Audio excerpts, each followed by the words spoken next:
something entertaining for the world, since it is World Wrestling Entertainment.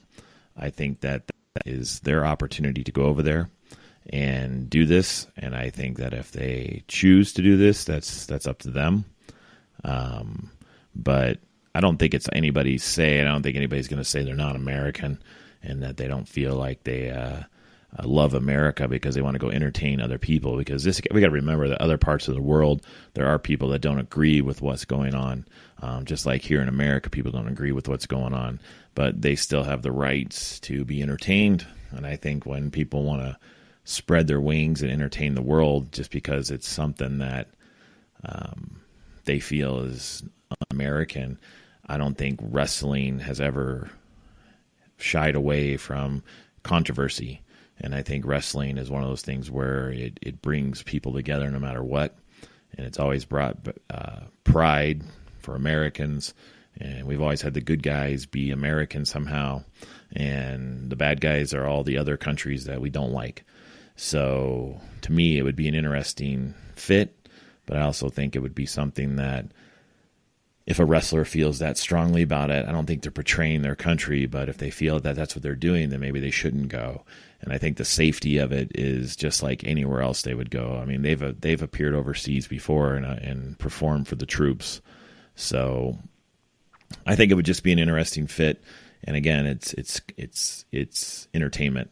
So it's not like they're going over there and giving up world secrets of the military. So I really think that it's just an option for them to go out and branch out and get into the world, just like we're playing football in different parts of the country to bring awareness to National Football League.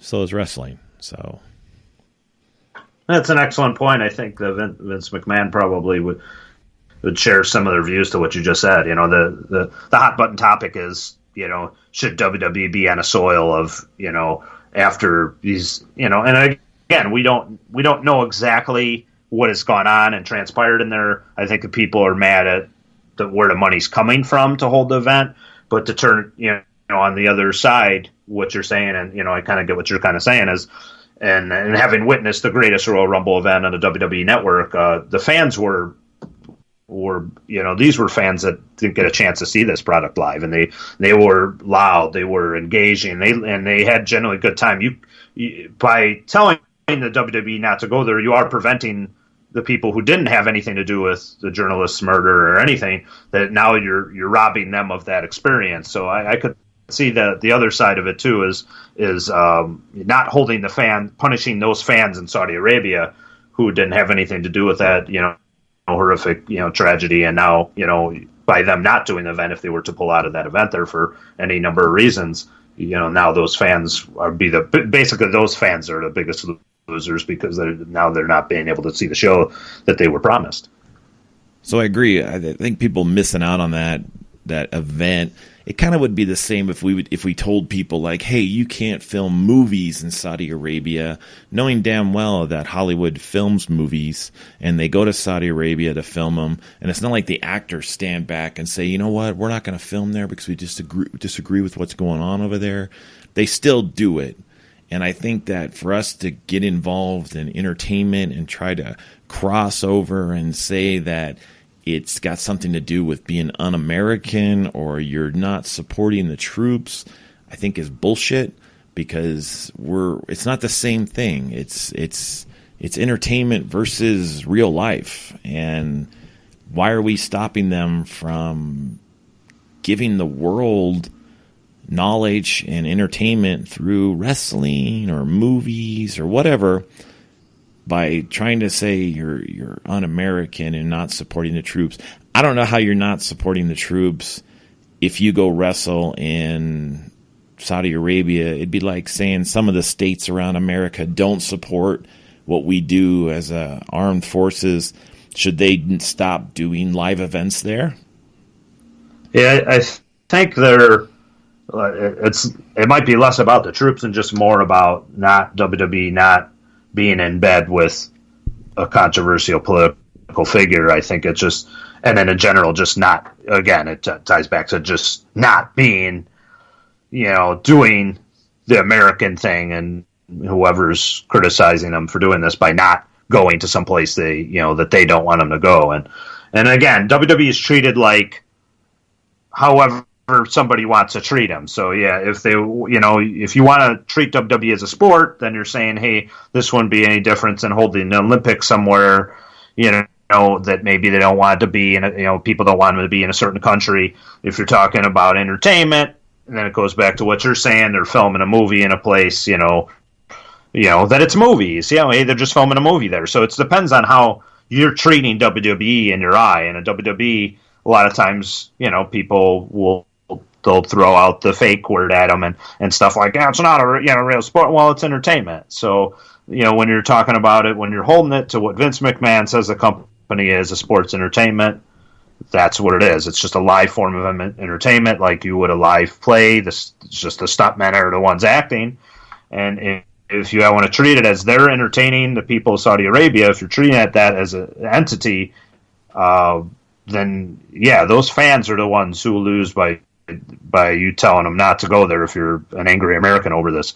I think most of the people's criticism is coming from where WWE is taking the money from, and that's, I think where the hottest part of this topic is taking money from the, what they feel is someone they shouldn't be taking from if he's being accused of what he's being accused of. Hey, it's okay. Based on CageSideSeats.com, Ronda Rousey speaks up about this. And I'm not a big fan of Ronda Rousey in the WWE anyways. I think she's a real shady wrestler, and her moves are pretty rusty and dry, and just her punching people all the time was kind of goofy gimmick. But she spoke up and said that the WWE pulling out a crown jewel would be the wrong move. Not sure why she feels that she needs to speak up about anything of a WWE. She's only been there a short time, but I don't think she really. And she's not even going to be there, according to this article. She's not even going to be at the event. But I just think that's another hot topic. What the thing is, like, in Saudi Arabia, the women wrestlers are not allowed to participate on this, pay-per-view. So it becomes, yeah.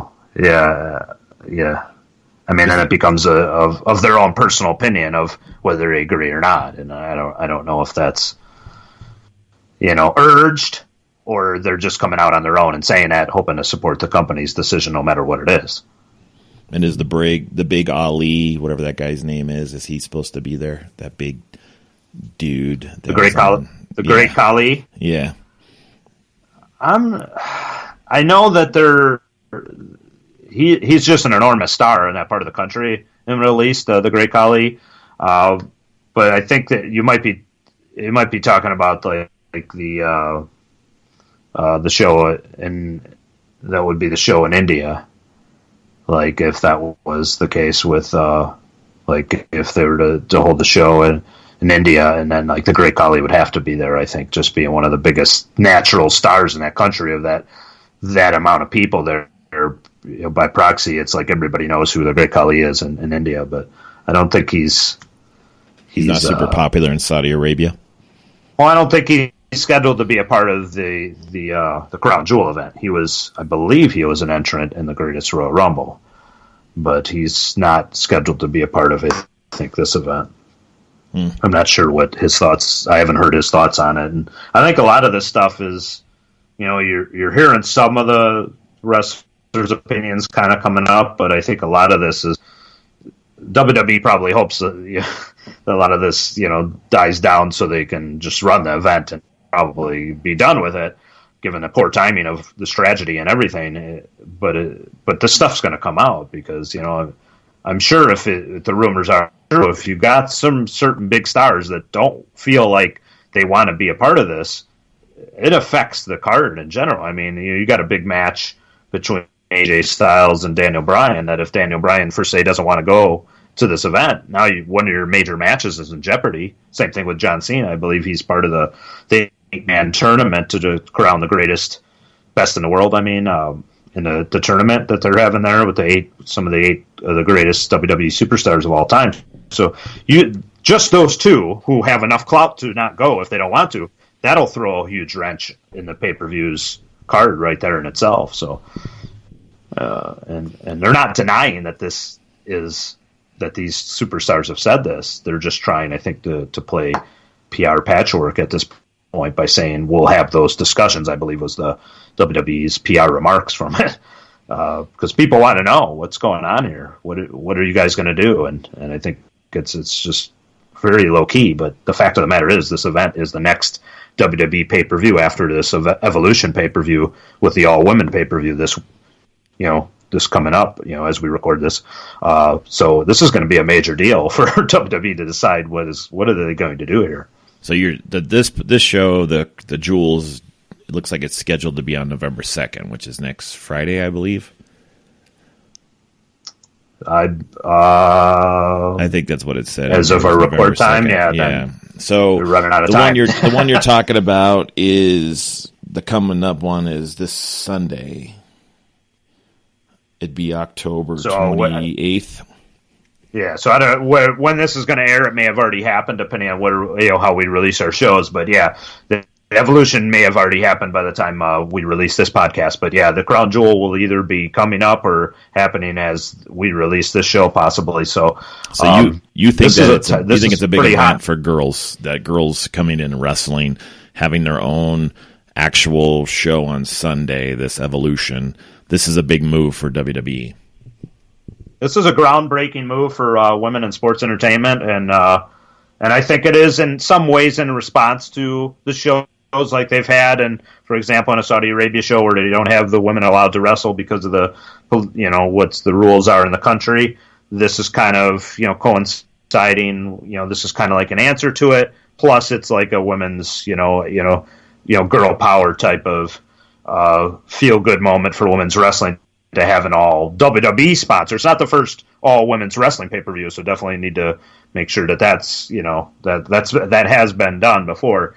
But this for WWE's purposes as a pay per view, this is the first all women's superstar pay per view. So this is a pretty big deal. It's being promoted as such.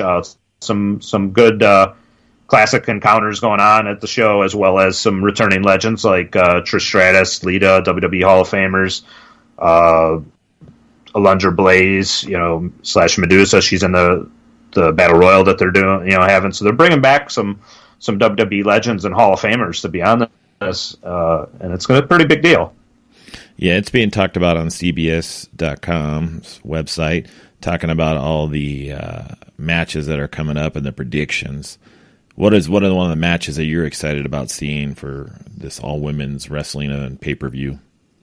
Yeah, to put that in perspective, two of my favorites have been Becky Lynch, who is right now, as we currently speak, the SmackDown Women's Champion. She's facing Charlotte, the daughter of Ric Flair, Charlotte Flair, in a last woman standing match. I believe the first of its kind in WWE. So that's going to be, I think anything goes. So you're going to see a lot of impressive, probably some more brutality than you're used to seeing in a women's match, and that's it's for the title. So these are two quote unquote best friends feuding. So they're going at it. In storyline, it's one of the hottest storylines in WWE right now. Their friendship, much like we just talked about with the Shield dissolving with Dean Ambrose, Seth Rollins, this friendship dissolved over the women's title. So and being friends in real life, Becky Lynch and Charlotte, I think you put a lot of more oomph behind it because they care about each other and they care about this being entertaining and a big deal. So they're going to deliver the goods, I think. What about the Raw's Women's Championship match with Ronda Rousey and Nikki Bella? Nikki Bella. Yeah. Do you think that's even a good match? I mean, that's Ronda Rousey is pretty much a bruiser, and it's probably twice the size of Nikki Bella.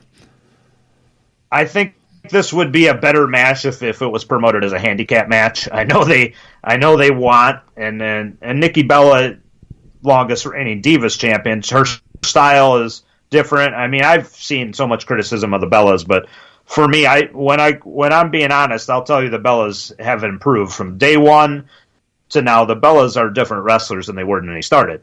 Could I possibly envision either one of them in Ronda Rousey's class as a fighter? Certainly not. So I think if this is to be believable for me as a fan, I much would rather have seen her facing both Bellas and just call spade a spade and just say Ronda's probably going to mess her up. I mean, there's anything goes in WWE.